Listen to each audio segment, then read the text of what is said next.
Nessa videoaula faremos a correção da nossa última atividade, que abordava o conceito de acréscimos e descontos sucessivos. A primeira questão: ao incidir sobre determinado capital um acréscimo de 15% e, em seguida, sobre o valor obtido um desconto também de 15%, é correto afirmar que o valor do capital volta ao valor original? Justifique. Isso é uma pergunta, né? Eu aumento 15%, depois eu reduzo 15%. Será que voltou ao valor original? A resposta é não. A gente já sabe dessa resposta. Agora vamos justificar. Para isso, vamos considerar o P0, ou seja, o capital inicial, igual a C. Além disso, a gente percebe que o acréscimo de 15%, seguido por um desconto de também 15%, vai me dar que o I1 é 0,15 e o I2 é 0,15 também. Desse modo, então, o valor final, que eu vou chamar de P, nós sabemos que ele é o valor inicial, que é o P0, multiplicado por 1 mais I1, porque inicialmente teve um aumento, multiplicado por 1 menos o I2, porque depois nós tivemos uma redução. O P0, né, o valor inicial, eu estou chamando de C, mas poderia ser chamado de P0 normalmente. O I1 é 0,15 e o I2 eu sei que é 0,15. No primeiro parêntese, a soma dá 1,15. No segundo parêntese, a diferença dá 0,85. Multiplicando 1,15 por 0,85, dá 0,9775 vezes o valor inicial, que é C. Nós sabemos que 0,9775 é, na verdade, 97,75% do valor inicial, que é o valor C. Então, como a gente pode perceber, o valor final ele não é equivalente ao valor inicial.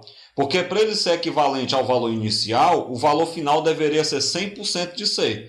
E ele não é 100% de C. Ele é apenas 97,75% do valor inicial C. Desse modo, então, nós teremos um valor final menor do que o valor inicial. A segunda questão, da UPM de São Paulo.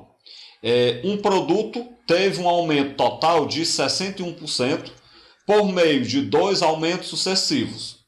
Se o primeiro aumento ele foi de 15%, o segundo aumento foi de quanto? Para eu chegar a um total de 61% após esses 2 aumentos.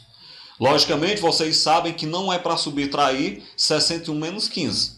Se você subtrair 61 menos 15, você não vai encontrar a resposta correta. 46% não é a resposta correta. O que você vai fazer? Vamos chamar de P0 ou C, o valor inicial. Se o valor inicial é C, o produto final, como ele teve um aumento de 61%, então ele vai ser 161% do valor inicial. Como 161% é 1,61, então a gente vai ter que o valor final P é 1,61 vezes o P0. Além disso, a questão me deu o primeiro aumento. O I1 é 15% ou 0,15. E nós queremos saber quem é o I2. Para isso, então, nós vamos pegar a fórmula dos aumentos sucessivos. O valor final P é o valor inicial P0, multiplicado por 1 mais o primeiro aumento, multiplicado por 1 mais o segundo aumento. Então, o P, que é o valor final, é 1,61 vezes o P0, devido ao aumento de 61% em relação ao P0, que é o valor inicial. Isso é igual ao P0, multiplicado por 1 mais o primeiro aumento, que é 0,15, 15%, multiplicado por 1 mais o segundo aumento, que é o I2. No primeiro parêntese, 1 mais 0,15 vai dar 1,15. Além disso, dá para a gente cortar o P0. Por que eu corto o P0? Porque ele está multiplicando dos dois lados da igualdade. Cortando o P0 e fazendo a soma no primeiro parêntese, nós vamos ter que 1,61 é 1,15 multiplicado por 1 mais o I2. Passo 1,15 dividindo, então 1 mais I2 é 1,61 dividido para 1,15, que isso vai dar 1,4. Se 1 mais o I2 é 1,4, então o I2 será 1,4 menos 1. Ou seja, o I2 é 0,4. Bem, mas vamos lembrar que eu quero o percentual de aumento, o segundo percentual de aumento, em porcentagem. 0,4 é, na verdade, 40%. Então, nós tivemos um segundo percentual de aumento de 40%. O primeiro ele foi de 15% e o segundo de 40%. E aí, claro, os dois aumentos juntos representaram 61% de aumento. Desse modo, então, a resposta correta é o item B. Terceira questão. Certa fatura, quando é paga com atraso, ela sofre um acréscimo, um aumento de 4% referente à multa, além de um acréscimo de 0,5% por dia de atraso. Então vamos lá, a multa você só paga uma, 4% do valor da fatura, paga só uma vez a multa referente ao atraso. Já o juro você vai pagar por cada dia de atraso. Então assim, se você demorar muito tempo para pagar, isso não altera na multa. A multa continua sendo os mesmos 4%. Agora, se você demorar muito tempo para pagar, os juros vão ser bem maior, porque o juro será cobrado a cada dia de atraso, não apenas uma vez. Então, você vai ter que pagar 0,5% de juro ao dia. Bem, sabendo que foi pago um valor de R$ 113,16 por 15 dias de atraso, determine o valor dessa fatura se ela tivesse sido paga em dia, sem atraso. Vamos avaliar a questão. Primeiro eu vou chamar de P0 o valor inicial da fatura. Como eu quero saber o valor da fatura sem atraso, eu tenho que determinar quem é o P0. Além disso, nós vamos considerar o I1, que vai ser, na verdade, o percentual de multa 4%, que é 0,04%. E nós vamos considerar o I2, o percentual de juro diário, que é de 0,5% ou 0,005%. Bem, além disso, como nós temos, no caso aí do juro, 15 dias de atraso, o N é igual a 15. Bem, vamos chamar de P o valor final pago por essa fatura. O P, valor final, ele foi de R$ 113,16. Mas pense um pouco. Esse valor final P, ele vai ser o valor da multa mais o valor com juro. Ok? Repetindo, o valor final P, ele vai ser o valor da multa que você pagou por ter atrasado, mais o valor da fatura com juro. Bem, para você saber qual o preço da multa, é só você pegar o percentual de multa, que é 4%, multiplicar pelo preço da fatura, que é o P0. Então, na verdade, a multa é o P0 vezes o I1. Aí, nessa parcela, P0 vezes o I1 está representando a multa que você vai pagar por ter atrasado. Só que, além da multa, você paga o preço da fatura com juro. O que é o preço da fatura com juro? Essa outra parcela. O P0, que é o valor inicial da fatura, multiplicado por 1 mais o I2, que é a taxa de juro, elevado a N. Por que elevado a N? Esse N é quantos dias eu vou pagar de atraso a fatura.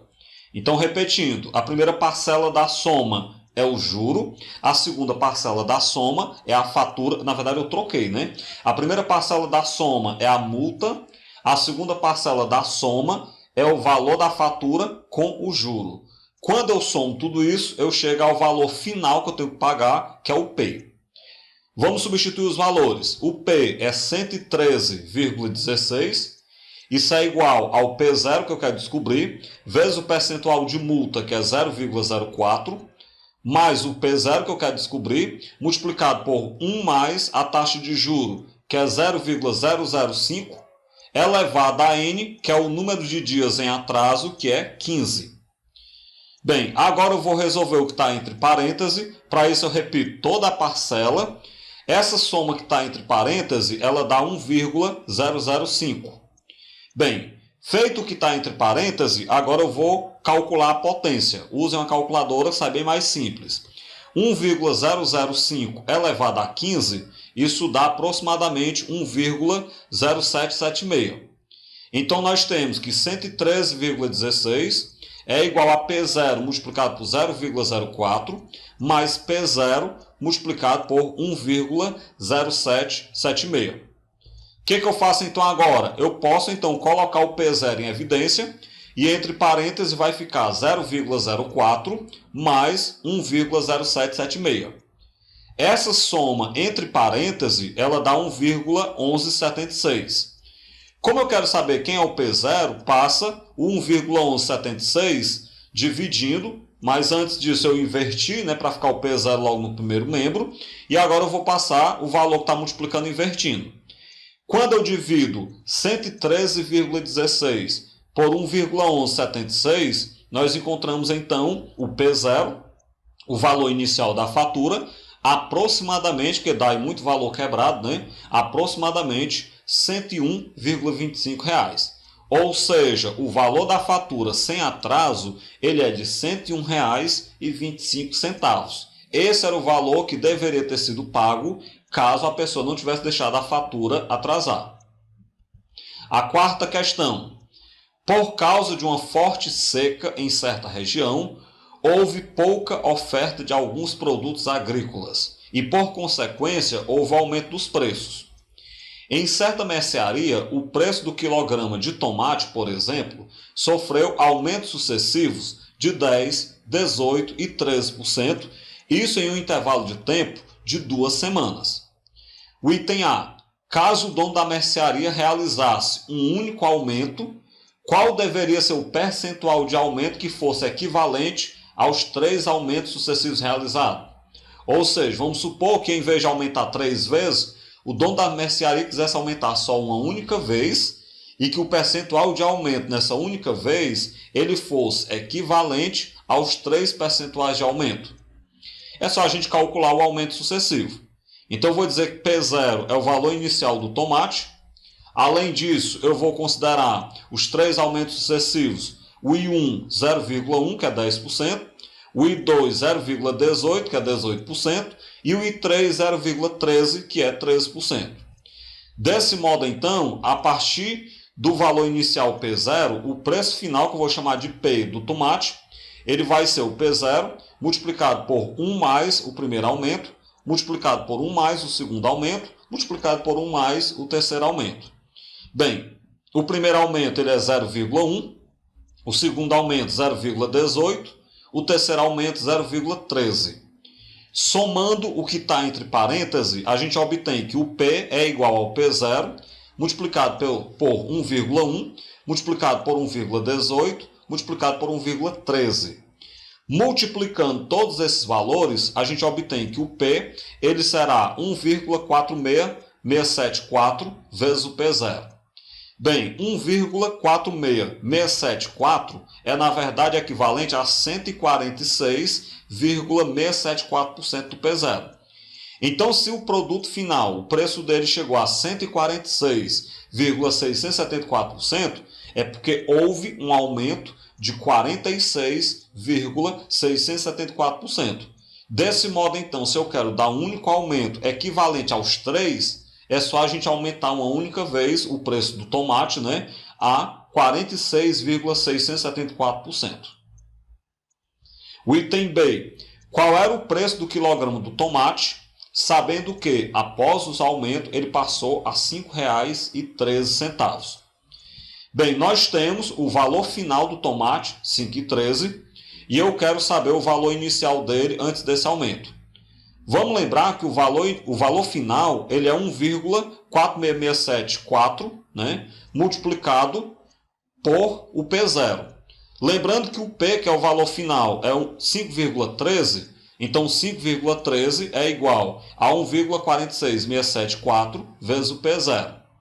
Eu vou ter que descobrir quem é o P0, para isso eu inverti a igualdade. E agora eu passo 1,46674 dividindo o 5,13. Quando eu faço essa divisão, a gente obtém o P0 como 3,4975. Ou seja, vamos dar uma arredondada, o P0 aproximadamente igual a R$ 3,50. Com isso, então, o preço do tomate antes do reajuste era de R$ 3,50 o quilo, após esses 3 aumentos sucessivos, que equivalem a um único aumento de 46,674%, o preço do tomate foi para R$ 5,13. Quinta questão do Enem 2010. Em 2006, a produção mundial de etanol ela foi de 40 bilhões de litros e a de biodiesel de 6,5 bilhões. Neste mesmo ano, a produção brasileira de etanol ela correspondeu a 43% da produção mundial, ao passo que a produção dos Estados Unidos da América, usando o milho, foi de 45%. Então, o Brasil e os Estados Unidos tinham juntos aí 88% da produção de etanol mundial. Isso no ano de 2006. Considerando que, em 2009, a produção mundial de etanol seja a mesma de 2006 e que os Estados Unidos produzirão somente a metade da sua produção em 2006, para que o total produzido pelo Brasil e pelos Estados Unidos continue respondendo a 88% da produção mundial, o Brasil deve aumentar sua produção em aproximadamente quantos por cento? Vamos lá então avaliar. Seja P a produção mundial de etanol, isso em 2009, que é o mesmo tanto da produção em 2006 que a questão mandou sugerir, mandou eu considerar. Bem, como os Estados Unidos produzirão apenas a metade da produção de 2006, em 2006 os Estados Unidos produziram 45%. Então a metade de 45% é 22,5%. Então isso quer dizer que em 2009 os Estados Unidos produzirão apenas 22,5% da produção mundial. Bem, eu quero aumentar a produção do Brasil para que os dois juntos, Brasil e Estados Unidos, continuem produzindo 88% da produção mundial de petróleo. De petróleo não, de biodiesel, né? Falei errado aí, de etanol no caso. De etanol, é isso mesmo. Bem, com isso então, se eu quero que os dois países juntos produzam os mesmos 88%, vamos chamar de I a taxa de produção do Brasil. Isso no ano de 2009. O que nós temos? Os 22,5% produzidos pelos Estados Unidos, mais os I% produzidos pelo Brasil, tem que dar juntos 88% da produção mundial. Lembrando que a produção mundial é P. Então, nós vamos calcular esse percentual. Então, 22,5 sobre 100 vezes P, mais o I%, né? Então, I sobre 100 vezes P, tem que dar igual a 88 sobre 100 vezes P. Eu posso cortar o 100, que é denominador de todo mundo, posso cortar o P. Vai sobrar 22,5 mais I é igual a 88. Ou seja, o I, que é a produção do Brasil, é 88 menos 22,5. Com isso, então, a gente percebe que o Brasil tem que produzir 65,5% da produção mundial de etanol para suprir a diminuição dos Estados Unidos. Então, percebam, se os Estados Unidos vai produzir apenas a metade, apenas 22%, para suprir, então, essa carência, para que os dois países juntos continuem sendo responsáveis por 88% da produção mundial de etanol, o Brasil tem que produzir 65,5%. Só que vamos lembrar que a produção brasileira era só de 43%. Aí eu quero saber o seguinte, se eu vou produzir 65,5% e se eu produzia 43% antes, como é que a gente vai fazer para saber esse percentual de aumento? Para a gente saber esse percentual de aumento, não é só para subtrair, porque se eu subtrair, eu vou estar subtraindo valores que dizem respeito a momentos diferentes. Para a gente saber o percentual de aumento, eu tenho que saber o seguinte, 65,5% equivale a quantos por cento de 43%? Para isso, então, é só pegar e dividir 65,5 por 43, isso em percentual. Quando eu pego 65,5 dividido por 43, dá 1,5232. Esse 1,5232, isso é 152,32%. Bem, se o Brasil vai então produzir em 2009 152,32% do que produzia em 2006, então você percebe um aumento aí de 52,32% e desse modo a resposta correta é o item C. A produção aproximada do Brasil, o aumento aproximado da produção do Brasil será de 52,3%. Dessa forma eu finalizo essa videoaula, onde nós corrigimos a atividade que abordava aumentos e descontos sucessivos.